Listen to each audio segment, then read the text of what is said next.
కూటమి ప్రభుత్వం అధికారంలోకి వచ్చి ఈ సంవత్సరం పూర్తి చేసుకొని రెండవ సంవత్సరంలోకి అడుగు పెడుతున్న సందర్భాన్ని పురస్కరించుకొని ఈ సంవత్సర కాలంలో ప్రభుత్వం ప్రజలకు ఇచ్చినటువంటి వాగ్దానాలు నెరవేర్చకపోగా ప్రజల్ని మోసం చేసింది ఈ ప్రభుత్వం అనేటువంటి ఉద్దేశంతో వైఎస్ఆర్ కాంగ్రెస్ పార్టీ ఒక అఫీషియల్గా ఒక ప్రోగ్రామ్ని ఇవ్వటం జరిగింది. దానికి మేము ఏమి నామకరణం చేశామంటే బాబు షూరిటీ మోసం గ్యారంటీ. ఇది మేము నామకరణం చేసింది కాదు, ఆయన ఇచ్చిన స్లోగన్ నుంచే తీసినటువంటి స్లోగన్. చంద్రబాబు నాయుడు గారు ఏమి ఇచ్చారంటే బాబు షూరిటీ భవిష్యత్ గ్యారంటీ అని ఇచ్చాడు. అంటే నేను ఒక షూరిటీ ఇస్తున్నాను, మీ భవిష్యత్ అంతా భద్రంగా ఉంటుంది, సూపర్ 6 ఇచ్చాను, ఇంకా 143 వాగ్దానాలు ఇచ్చాను, ఇవన్నీ నెరవేరుస్తాను, మీ భవిష్యత్తు గ్యారంటీ ఉంటుంది అనేటువంటి భావంతో ఇచ్చినటువంటి వాగ్దానాన్ని చేయకపోవటం వల్ల బాబు షూరిటీ భవిష్యత్ గ్యారంటీ కాదు, బాబు షూరిటీ మోసం గ్యారంటీ చేశాడు అనేటువంటి పద్ధతుల్లో ప్రజల్లోకి తీసుకువెళ్ళాలనేటువంటి ఉద్దేశంతో పెద్ద ఎత్తున వైఎస్ఆర్ కాంగ్రెస్ పార్టీ ఈ కార్యక్రమాన్ని చేపట్టింది. జిల్లాల వారీగా అన్ని జిల్లాల్లోనూ ఫస్ట్ ఫేజ్లో ఈ కార్యక్రమాన్ని పూర్తి చేశాం. రెండవ దశలో అన్ని నియోజకవర్గాల్లోనూ 175 నియోజకవర్గాల్లోనూ నియోజకవర్గపు హెడ్ క్వార్టర్స్లో మా సమన్వయకర్తలు, ఆ జిల్లా అధ్యక్షులు, మరికొంతమంది ముఖ్యులతో కలిసి ఒక సమావేశాలు నిర్వహించి ఆ సమావేశంలో కార్యక్రమాన్ని గురించి వివరించి ఆ తర్వాత మండల స్థాయికి, ఆ తరువాత గ్రామ స్థాయికి ఈ కార్యక్రమాన్ని తీసుకువెళ్ళాలి అనేటువంటి ఉద్దేశంతో ప్రోగ్రాం నిర్వహిస్తూ ఉంటే అన్ని చోట్ల బాగానే జరుగుతూ ఉంది. కానీ నిన్న విచిత్రం, గుడివాడ నియోజకవర్గంలో బాబు షూరిటీ మోసం గ్యారంటీ అనే కార్యక్రమాన్ని స్థానికంగా ఉన్న నాయకత్వం చేపడితే మీటింగ్ బాగానే జరిగింది. చాలామంది నాయకులు వచ్చారు, కార్యకర్తలు వచ్చారు. కానీ దానికి నాయకుల్ని రాకోకుండా నిర్బంధించేటటువంటి కార్యక్రమం పోలీసు యంత్రాంగం చేసింది. ముఖ్యంగా ఆ జిల్లా అధ్యక్షుడైనటువంటి పేరుని నాని గారిని, వెంకటరామయ్య నాని గారిని అసలు మీరు రావడానికి వీలేదు, బందర్ నుంచి కదలటానికి వీలేదని బందర్లో ఆయన హౌస్ అరెస్ట్ చేశారు.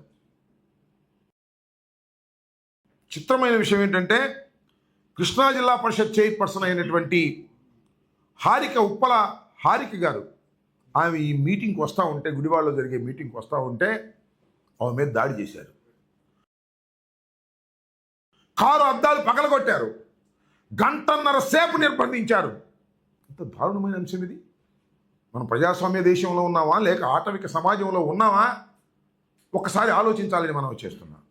ఒక మహిళ, దట్టే జిల్లా పరిషత్ చైర్మన్, పార్టీ కార్యక్రమానికి వస్తుంటే వచ్చేటప్పుడు పోలీసులు చెప్పారంట, అమ్మా ఇటు అక్కడ వాళ్ళు గొడవగా ఉన్నారు, మీరు ఇటు వెళ్ళమంటే తిప్పుకున్నారంట. తిప్పుకోగానే వచ్చి మీద పడ్డారు.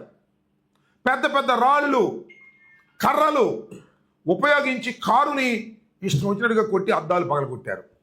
1.5 సేపు అక్కడే ఉండవలసినటువంటి అనివార్యమైన పరిస్థితి ఏర్పడింది. ఒక భయాందోళనలో అక్కడ ఉండిపోయారు. చివరికి తెగించి అద్దం దించి పోలీసులు అడిగారు, ఏంటి అన్యాయం, వాళ్ళ కొడుతుంటే మీరు చూస్తూ ఊరుకున్నారేంటి అంటే పోలీసులు అంటున్నారు, నేను చూసా వీడియోలో, మీరు కూడా చూడండి, యూట్యూబ్లో కొడితే వస్తుంది. మేమేం చేయమంటామమ్మా, వాళ్ళు తాగి వచ్చారు అంటున్నారు police officer. What is this? వాడు తాగి వస్తేనో, గంజాయి తాగి వస్తేనో, మందు తాగి వస్తేనో కారు అద్దాలు బగర కొడతా ఉంటే పోలీసులు చోద్యం చూస్తూ ఉన్నారు. ఒక పోలీస్ ఆఫీసర్ అంటున్నాడు, వాళ్ళు మందు తాగి ఉన్నారమ్మా, మమ్మల్ని ఏం చేయమంటామంటే వాట్ ఈస్ దిస్? ఏం చేయాలి? అక్కడ జరుగుతున్నటువంటి సంఘటనకు అనుగుణంగా పోలీస్ యంత్రాంగం ఎందుకు పనిచేయలేదు అనేది ఇక్కడ పాయింట్.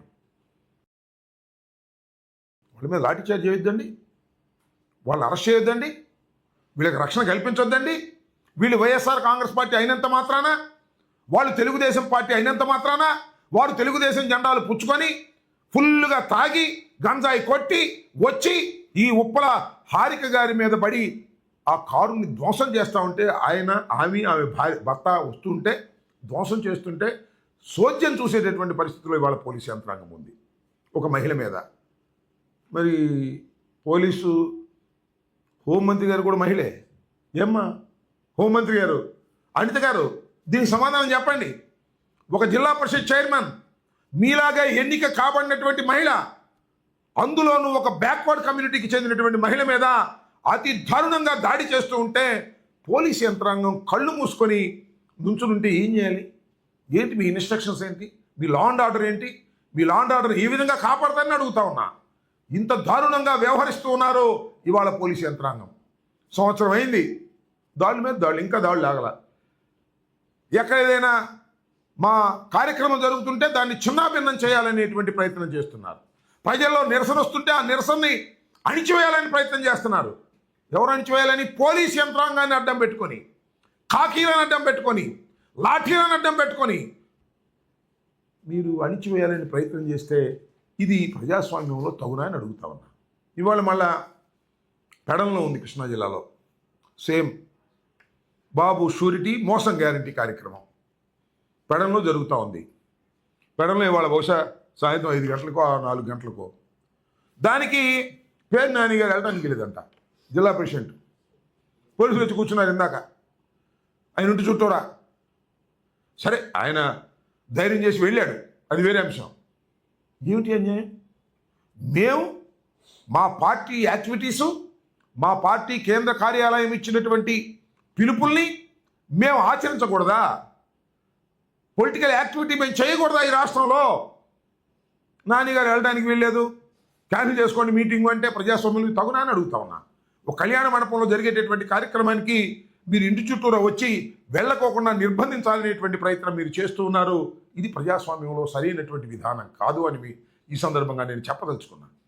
ఇంత దారుణంగా ప్రజాస్వామ్య విలువలను మంటగలిపే విధంగా ఇవాళ సైకోల్లాగా తెలుగుదేశం పార్టీకి చెందినటువంటి కార్యకర్తలను రెచ్చగొట్టి చంద్రబాబు నాయుడు గారు, లోకేష్ గారు, హోంమంత్రి గారు, మీ ధైర్యం ఏంటో నాకు అర్థం కాలేదు.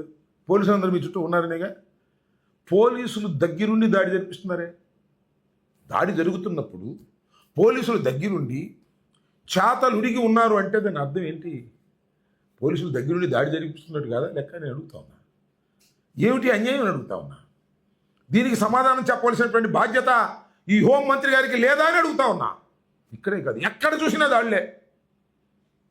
మొన్న నల్లపరెడ్డి వారి ఇంటి మీద దాడి చేశారు, మొత్తం ఇల్లంతా ధ్వంసం చేశారు.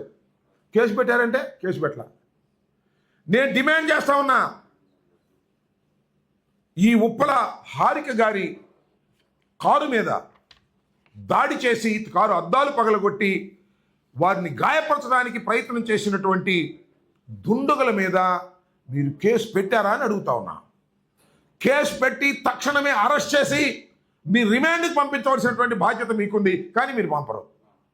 హోంమంత్రి గారు ఒప్పుకోరు, లోకేష్ గారు ఒప్పుకోరు. ఇది సరైనటువంటి విధానం కాదు. తక్షణమే దీని మీద చర్య తీసుకోవాల్సినటువంటి అవసరం ఉన్నదనే ఉద్దేశంతో మేము చెప్పదలుచుకున్నాం. ఇది మహిళా లోకానికే సిగ్గుపడవలసినటువంటి చర్య. అతి దారుణంగా ఈ విధంగా తెలుగుదేశం పార్టీ ఎక్కడ పడితే అక్కడ. విషయం ఏంటంటే, మీరు ఏ వాగ్దానాలు అయితే ఇచ్చారో ఆ వాగ్దానం నెరవేర్చండి. నెరవేరిస్తే మీకు ఏమీ ఇబ్బంది ఉండదు. నెరవేర్చుకోకుండా నెరవేర్చలేదు అని చెప్తున్నందుకు మమ్మల్ని మీరు అటకాయించాలనో, మా మీద కేసులు పెట్టాలనో, మా మీద దాడులు చేయాలనో మీరు ప్రయత్నం చేయటం సమంజసమైనటువంటి అంశం కాదు. కాబట్టి తక్షణమే ఎవరైతే ఇలాంటి దాడులకు పాల్పడుతున్నారో, నెల్లూరులో కానీ, లేదు నిన్న గుడివాడలో కానీ, లేదు ఈరోజు మరొక చోట కానీ, ఎక్కడైతే దాడులకు పాల్పడుతున్నటువంటి తెలుగుదేశం గుండాలు, వాళ్ళు కార్యకర్తలు కాదు, బాగా ఫుల్గా తాగేసి గంజాయి పట్టేసి తెలుగుదేశం జెండా పట్టుకొని వచ్చేసి దారుణంగా వ్యవహరిస్తున్నటువంటి వారి మీద మీరు చట్టపరంగా కేసులు పెట్టకోకుండా ఉంటే అది చాలా అరాచకానికి దారితీస్తుందనే విషయాన్ని ఇక్కడ గుర్తుపెట్టుకోవాలి పోలీస్ ఆఫీసర్లు అందరూ కూడా, ముఖ్యంగా డీజీపీ గారు అసలు ఏంటో మరి పచ్చ చొక్కా వేసేసుకున్నాడేమో మరి నాకు అర్థం కాల, కాయకి తీసేసి నో యాక్షన్, కేసులే పెట్టడంలా, యాక్షనే తీసుకోవడంలా, వన్ సైడెడ్గా ఉంటున్నారు. వన్ సైడెడ్గా ఉన్నప్పుడు అరాచకం ప్రబలేటటువంటి ప్రమాదం ఉన్నదనే విషయాన్ని దయచేసి మర్చిపోవద్దని, తక్షణమే దీని మీద యాక్షన్ తీసుకోవాలని వైఎస్ఆర్ కాంగ్రెస్ పార్టీ తరఫున మేమందరం డిమాండ్ చేస్తున్నాం. ఇలాంటి దుశ్చర్యల్ని ప్రజాస్వామ్యవాదులందరూ కూడా ఖండించాలని కూడా ఈ సందర్భంగా నేను చెప్పదలుచుకున్నాను.